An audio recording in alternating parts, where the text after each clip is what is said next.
Hello दोस्तों, स्वागत है आपका इस वीडियो में। तो आज मैं आपको इस वीडियो में एक कमाल की कहानी यानी कथा सुनाऊंगा जो हमारे और आपके ईश्वर के तरफ जो नज़रिया है उसको पूर्ण रूपेण परिवर्तित कर देगी। ये जो कथा है, ये स्टोरी है, ये इंडियन माइथोलॉजी में है, वहाँ से ही ली गई है।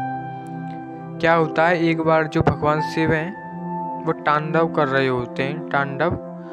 तो उसी समय उनका एक भक्त जो कि राक्षस कुल से होता है, दानव कुल से होता है, वो वहाँ पहुँचता है उसी समय, बिल्कुल जिस समय वो तांडव कर रहे होते हैं। तो वह शिव जी को तांडव करता देख प्रसन्न होता है और अपने हाथों से तांडव के अनुरूप ताल देने लगता है, मतलब ताली बजाने लगता है। जब तक महादेव का तांडव समाप्त नहीं होता तब तक वह ताल देता रहता है। जब शिव जी का तांडव नृत्य समाप्त होता है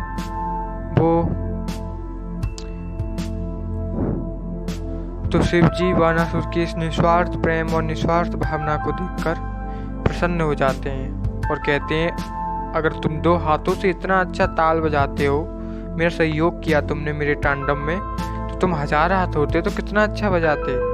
तो भगवान शिव जी तो है ही सहज में सत्ता में प्रसन्न होने वाले। उन्होंने उन्हें 1000 हाथों का वरदान दिया और 1000 भुजा मतलब 1000 भुजाएं हो जाएंगी वानासुर की। और 1000 भुजाएं भी ऐसी हैं कि प्रत्येक भुजाओं में सहस्त्र हाथ थी, यानी 1000 हाथी का बल है एक भुजा में। तो 1000 भुजा थी उसके पास ऐसी, प्रत्येक भुजा में 1000 हाथी का बल था।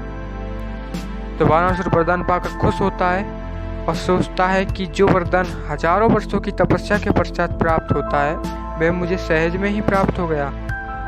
1000 भुजा पाकर वह अपने राज्य वापस लौटता है। उसकी प्रत्येक भुजा में बहुत बल होता है और उसे इस बात का बहुत अहंकार हो जाता है। वह अपनी भुजाओं का प्रदर्शन कमजोर लोगों पर करता है, चट्टानों पर्वतों पर करता है, मतलब प्रकृति को क्षति पहुंचाता है। वह सोचने लगा कि उससे ज्यादा ब्रह्मांड में कोई शक्तिशाली नहीं है, जगत में कोई उसका सामना नहीं कर सकता।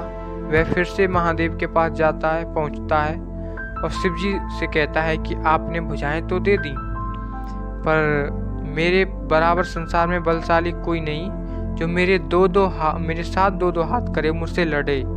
मेरे हाथों में बड़ी खुजली हो रही है, कोई लड़े इतना बलशाली नहीं है, देवता भी इवन नहीं है जो मुझसे लड़ सके। और कहता है कि महादेव आप मेरे साथ मल युद्ध यानी कि युद्ध कीजिए, आप मेरे साथ लड़ाई, तभी मेरी इन भुजाओं की खुजली मिटेगी, मुझे आनंद मिलेगा, वरना मुझे कोई ऐसा व्यक्ति जो मेरा सामना कर सके बताइए।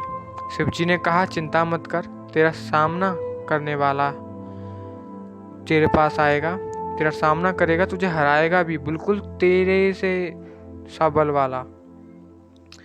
शिव जी कहते हैं, जब तेरे महल के ऊपर लगी पटाखा अर्थात झंडा गिर जाए तो समझना वो जो तेरा सामना करने वाला पैदा हो चुका है और वो तेरी तरफ आने लगा है। तो यह जानकर वानासुर लौट गया कैलाश से अपने राज्य को और समय बीतता गया।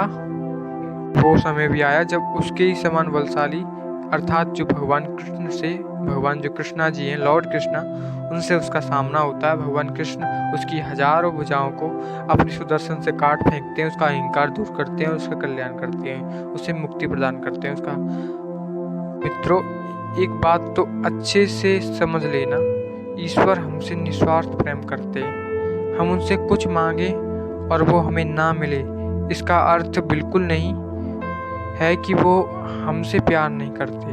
हो सकता है उस समय हम जो वस्तु उनसे मांग रहे हैं उसके योग्य नहीं हो, क्योंकि माता पिता जो हमारे हितैषी माने जाते हैं बचपन में हमें खिलौने वाली बंदूक ही देते हैं, क्योंकि उस समय हम उसी के योग्य हैं, ना कि असली बंदूक के। ऐसे ही ईश्वर तो हमारे परम पिता हैं, वो कैसे हमारे अनयोग्य वस्तु देंगे।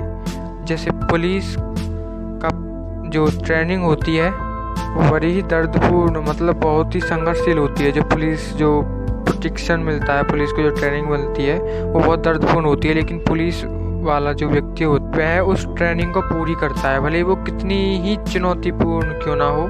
वो भागता है, दौड़ता है, जो भी उसके जो सिखाने वाले हैं जो वो कहते हैं, जब दौड़ लगाने के लिए कहते हैं या टास्क पूरा करने के लिए कहते हैं, वो सब करता है। और क्योंकि उसे पता है कि जब वो इन सारी दर्दनाक चीज़ों को, इस सारी जो उसे भयंकर लग रही हैं, इनको सह लेगा, इनको सीख लेगा, तब उसे एक अच्छा पद प्राप्त होगा, उसे वो शस्त्र प्राप्त होगा उस पद के अनुसार जिसके बल पर वो अपने कार्य को आगे बढ़ाएगा।